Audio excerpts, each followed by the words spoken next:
iconic artist, legendary educator, someone I truly admire, and a great friend. Welcome to my interview with Tracy Sakosset. You're Hi in- Tom. You're in it. Red Dutton. All right. We have a Tracy here. Hi. Thank you so much for hanging out with me here in the Brooklyn. Biggest change is the conversation of technology. Technology has tremendously changed the industry as of yet, but the conversation is a big conversation. And then, obviously social media, how we communicate and how we put visuals out, the pace of it and the need for it and the addiction to it. Becoming a crafted hairdresser, we were talking about the repetitions, and you believe in it. You have to keep doing it over and over and over till you get. So it's natural. You don't have to think about it. You have repetitive motion. What is your first advice if you want to become better? What do they should start working on? First, you have to identify what your opportunity is and not be complacent. Just because it's working doesn't mean it couldn't work better. I think you have to want to be better, and definitely drive that with passion, because the passion is what kind of lets you get through it. So I always said, surround yourself by people that want to share, number one, but people that are way better than you, and never be afraid of that, because that's the only way to see where it could be. I think the industry always gives it back greater than what you thought you could ever have. You got to be a lover of people first, but you really got to have it innately. Be a people person, I think, for this industry. Whose mind would you like to pick? Someone in the chair, it's that person. And if you're curious enough, you learn so much from them. Take the opportunity with every person. That's my answer. Because that's what we do every day. That's our occupation. But the connections take you on a way further journey than the dollar. What is your advice to the people who just breaking into the industry? How do I start is always the question. Take the dream. Reverse engineer it. What's making you want to be there? What's the priorities? Is it the glam? Is it the money? Is it the energy? Is it the people? What makes you want to do that? What do you want from that career? And then list them 1 to 10 in order of most important and down. And the best place is to find your home as soon as possible so that you can gain what you want in the most efficient manner. This industry is so vibrant, colorful, exciting, rewarding. But if you're not prepared to join this beauty industry, it can chew you up and spit you out in the street. And it's not without hard work. To be great at anything is not without hard work. And like you said, discipline, dedication, determination to prevail, to be successful. You have to put a work on it. You have to exercise. So I started in the industry in New Jersey, went to beauty school, and then was taught by the people around me. I was a hairdresser for about 6 years. Haircutting really became equally a frustration as it was a passion. I enjoyed it most, but I also couldn't get hair to look as good as I wanted it. Like, if I'm going to do this, I want to do it like that. It brought me to Sassoon imagery. It was like I could see shape and silhouette and the discipline behind it and the quality of it, most importantly. And I was always curious, and still am, about process of something or how things work. To me, is like fascinating. And that's kind of was the obsession with haircutting. And that foundation allowed me to be the most creative self. It's not just the scissor or the comb. It's not sectioning. You have to watch somebody work and what's their perspective, their point of view. Energy, enthusiasm, curiosity. Because if you're not curious, you go in thinking a certain way and you do it. And then you miss the things that are magic. Because you're just passing by. Last 10 years is probably the things that I've kind of really honed in on and love is another artist's sense of touch to hair. Watching their sense of touch is what can help you shift them into their next level. So the repetition with the beginner, small section, you need to comb the roots to the ends. The roots of the hair, first principle, for everything in hairdressing, the roots control the ends. The big sections, you don't know where the mistakes are coming from. At that point, when you see Tim working, master at what he does. But then you could take another master in Mr. Hayes. Small. The way he moves, I consider both of them my mentors. Like, my time at Sassoon was equal time with both of them. So I feel like I picked up so many valuable... You were in the right time and the right place to immerse both. Sucked up all the parts that I could take and embed into myself and make me. Like, have hair work within the landscape of the bone structure and the body proportion. It's very much, common conversation is this for me and you, but maybe interesting for somebody that doesn't think this way. Yeah. It's like a suit that's tailored for you. It fits every single part of you perfectly, Yeah. which is very different than something off the rack. It doesn't move with you. It doesn't make you feel like it's a Yeah. part of you. Yeah. And I think when you get hair right, it's not just the hair being right for the bone structure in the body, but it makes the person feel amazing. And that's really what comes out. And you know, when you wear something, you're like, oh, I look good today. I like my outfit. Yeah. And then people are commenting, you walk different. Yeah, You hold definitely. yourself different. And you can do the same with hair. So it's a bit of that because my focus is Aveda Arts and Science Institute, and I oversee 18 institutes. I've kind of come full circle because when I started teaching at Sassoon Academy, Yeah. I started in cosmetology. That's how I grew up to become and understand why we cut hair a certain way, what hair does, how to make it work, how to manipulate it, how to teach others how to do hair, and how to break down ideas and concepts in hair. And most importantly, how to explain that to someone else. Yeah. Because what you do for yourself is one thing. Explaining it to another person, that's a whole nother level of learning. Yeah. You know, classic, learn the classics first. They're the hardest because it's, to me, classic is purism. It's a technique and one technique, one shape, done really, really well. Yeah.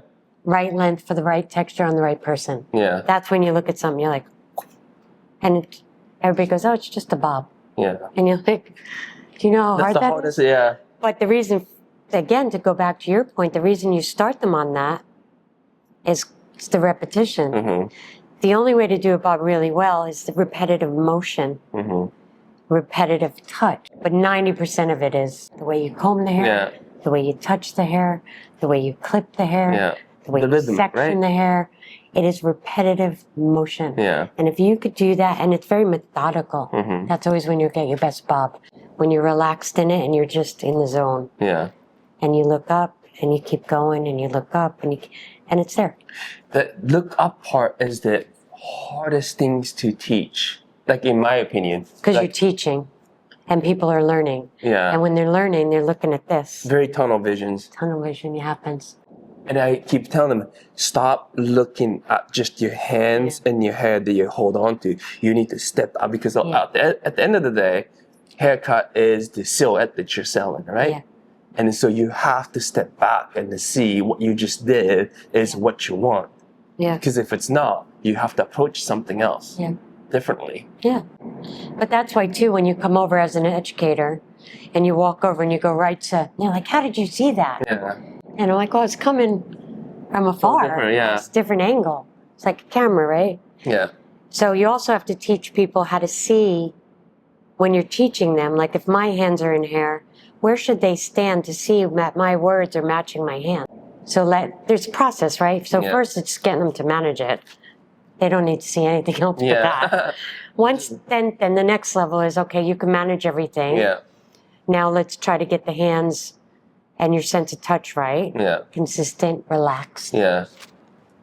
Relax. Yeah. It's going to work out. I'm here for you. And then once they feel like, oh, I've got this. I got this. I know that. Let's move on. No. Now you're going to do it on this texture. Yeah. And then you're going to do it on this texture, on this person, on this person, on this person. Yeah. Now they're exploring suitability. Yeah. And then at that point is where you could start getting them to step back and see how things look. Yeah. Part of my job with Aveda Arts is having a consistent level of education and teacher training, educator training. How to teach. Train the trainer. Train the trainer. Teaching methodology. Teaching through facts, not opinions. Yeah. Simple things.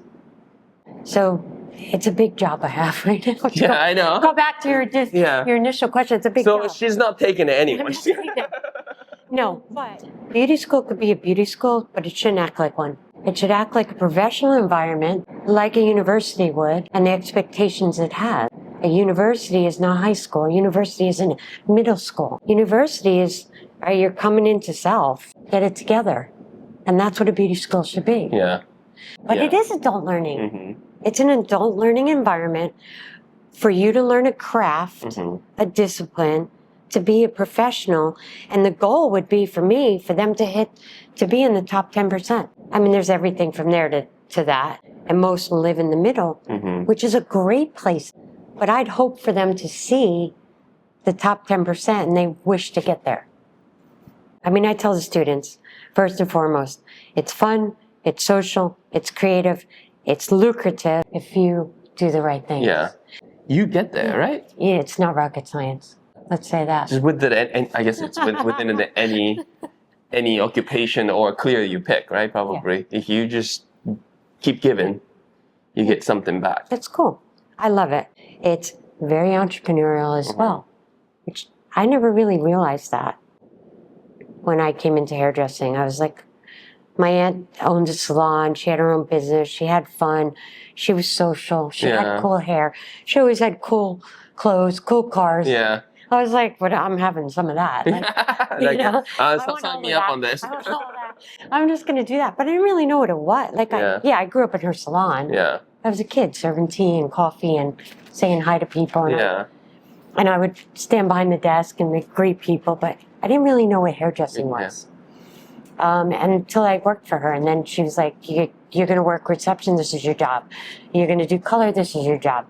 You're going to be inventory, this is your job. Yeah. She let me learn. I feel very fortunate. Yeah. She let me learn all the different pieces.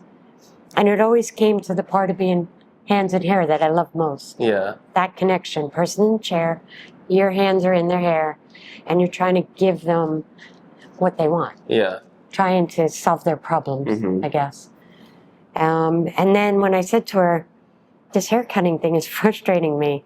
I need to know more, want more, do more.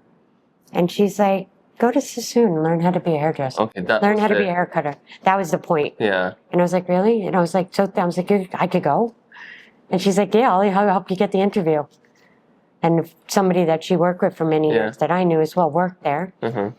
And she just called and said, do you guys need assistance? And they said, yeah, we have a group interview next week. And I was like, there I was. Jersey girl sat in the middle of Manhattan. I was like, it's like, I'm the part. When I look at the person I was then, it's crazy. Yeah. To think of where you become where you are now. Yeah. You know, I think a whole world has this perception of the human should know what they need to do in their life when they become grown up. And then I think when they're 18, 19, 20, like you should explore more. Yeah. Like you should travel. It is okay to put yourself in places that you've never been before, as much as possible all day long. I totally agree. Like, you know, if you're going to do it all over, would you do it differently? And no, I think it would make me a completely different person. And if you skip certain bad experience, you don't grow. Yeah, it won't be who I am today, you know? Yeah, exactly. We don't talk about all the bad things that happen. We don't focus on the bad. Yeah. But like, genuinely, we're speaking like... Hopefully you're laughing about them. Yeah. We overcome with it. Now we're laughing about it, you know? But while you're in that moment, we wouldn't be doing this, you know? Exactly, Yeah. All right, Tracy. Thank you so much. Let's go grab something to eat. Let's go eat. All right. Okay. And then we'll edit and then they'll make it something happen. Let's do it. Okay. All right, let's do it. It's always a great time when we sit down, real talk, real inspiration, and unforgettable conversations. Thank you, Tracy, for sharing your brilliance and heart with us today. If you enjoyed this, please like, subscribe, and follow for more interviews and education that push our industry forward. Stay curious, stay inspired. See you in the next one.